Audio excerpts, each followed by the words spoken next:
Hi viewers, welcome to Bhaskar's area.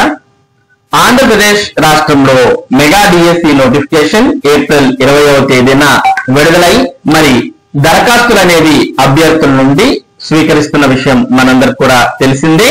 మరి AP mega DSC విడుదల చేయడానికి ముందు ఎస్సీ వర్గీకరణ అనేది మరి అడ్డంకిగా ఉన్న కారణంగా ప్రభుత్వం అప్పట్లో డిఎస్సి నోటిఫికేషన్ ను త్వరగా విడుదల చేయలేదు.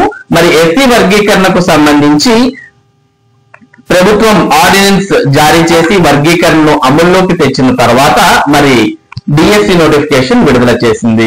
మరి ఇప్పుడు డిఎస్సి నోటిఫికేషన్ విడుదలైంది కదా, ఇక ఎస్సీ వర్గీకరణ గురించి ఇప్పుడు ఎందుకు మాట్లాడుతున్నారు అంటే, మరి ఎస్సీ వర్గీకరణ మీద హైకోర్టులో పిటిషన్ అనేది దాఖలైంది. ఆ పిటిషన్ రేపు విచారణకు రాబోతోంది. మరి ప్రస్తుతం ఆంధ్రప్రదేశ్ లో అమల్లో ఉన్నటువంటి ఎస్సీ వర్గీకరణను సవాల్ చేస్తూ మరి ఈ ఎస్సీ వర్గీకరణ మీద స్టే విధించండి అని కోరుతూ మరి హైకోర్టులో పిటిషన్ దాఖలు చేయడం జరిగింది. ఒకవేళ ఈ ఎస్సీ వర్గీకరణను మీద స్టే అనేది విధించినట్లయితే ఇవి రాబోయే ప్రభుత్వ ఉద్యోగాలకు సంబంధించినటువంటి నోటిఫికేషన్స్ మీద, అలాగే విడుదలైనటువంటి డిఎస్సి నోటిఫికేషన్ మీద కూడా ప్రభావం చూపే అవకాశం ఉంది. మరి దానికి సంబంధించినటువంటి పూర్తి సమాచారాన్ని మనం ఇక్కడ చూస్తూ ఉన్నాం. ఎస్సీ వర్గీకరణ ఆర్డినెన్స్ పై వ్యాజ్యం, రేపు హైకోర్టులో విచారణ. ఎస్సీ వర్గీకరణపై రాష్ట్ర ప్రభుత్వం తీసుకొచ్చిన అత్యవసర ఆదేశాలను ఆర్డినెన్స్ సవాల్ చేస్తూ హైకోర్టులో వ్యాజ్యం దాఖలైంది. జై భీమ్రావ్ భారత్ పార్టీ అధ్యక్షుడు వరస సురేష్ కుమార్ ఈ పిటిషన్ వేశారు. సుప్రీంకోర్టు మార్గదర్శకాలకు విరుద్ధంగా ఈ ఆర్డినెన్స్ ఉందని పిటిషన్ లో పేర్కొన్నారు. కేంద్ర ప్రణాళిక మంత్రిత్వ శాఖ, నీతి ఆయోగ్, రాష్ట్ర ప్రణాళిక, సాంఘిక సంక్షేమ శాఖల ముఖ్య కార్యదర్శులు, డైరెక్టర్లను ప్రతివాదులుగా పేర్కొన్నారు.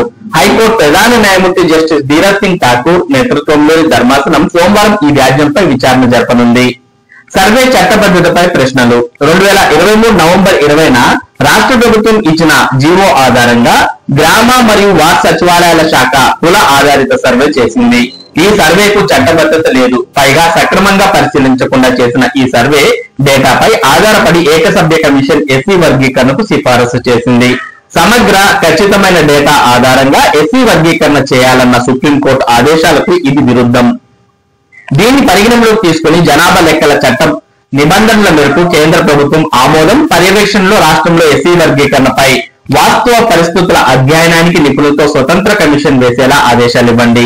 ఏకసభ్య కమిషన్ ఏర్పాటుపై 2024 నవంబర్ 15న ఇచ్చిన జీవో 86 ను రద్దు చేయండి.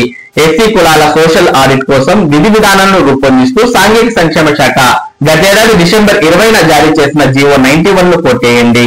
వర్గీకరణ ఆర్డినెన్స్ అమలు సస్పెండ్ చేస్తూ మధ్యంతర ఉత్తర్వులు ఇవ్వండి అని పిటిషనర్ కోరడం జరిగింది. కాబట్టి ఏదైతే ఎస్సీ వర్గీకరణ ఆంధ్రప్రదేశ్ లో అమల్లోకి రావడం జరిగిందో అటువంటి వర్గీకరణ ఆర్డినెన్స్ అమలును సస్పెండ్ చేస్తూ మధ్యంతర ఉత్తర్వులు ఇవ్వండి అంటూ పిటిషనర్ హైకోర్టుని కోరడం జరిగింది. కాబట్టి ఈ ఎస్సీ వర్గీకరణకు సంబంధించినటువంటి కోర్టు కేసు అనేది హైకోర్టులో దాఖలవడం జరిగింది. మరి ఈ కోర్టు కేసు మీద వచ్చేటటువంటి తీర్పు ఆధారంగానే మరి ఏపీ మెగా డిఎస్సి కావచ్చు లేదా ఆంధ్రప్రదేశ్ లో విడుదలయ్యేటటువంటి ఉద్యోగ నోటిఫికేషన్స్ అనేవి ఆధారపడి ఉన్నాయి అనే విషయం మనకి ఇక్కడ క్లియర్ కట్ గా అర్థమవుతుంది. ఇది ఏపీ మెగా డిఎస్సి మరియు ఎస్సీ వర్గీకరణకు సంబంధించి ఈ రోజు ఉన్నటువంటి ముఖ్యమైన సమాచారం. ఇటువంటి ముఖ్యమైన అప్డేట్స్ ను భాస్కర్స్ ఏరియా మీకు అందిస్తూ ఉంటుంది. మరి ఈ అప్డేట్స్ మీరు మిస్ కాకుండా పొందడానికి మన భాస్కర్స్ ఏరియా యూట్యూబ్ ఛానల్ కు సబ్స్క్రైబ్ అవ్వండి. Thank you for watching this video.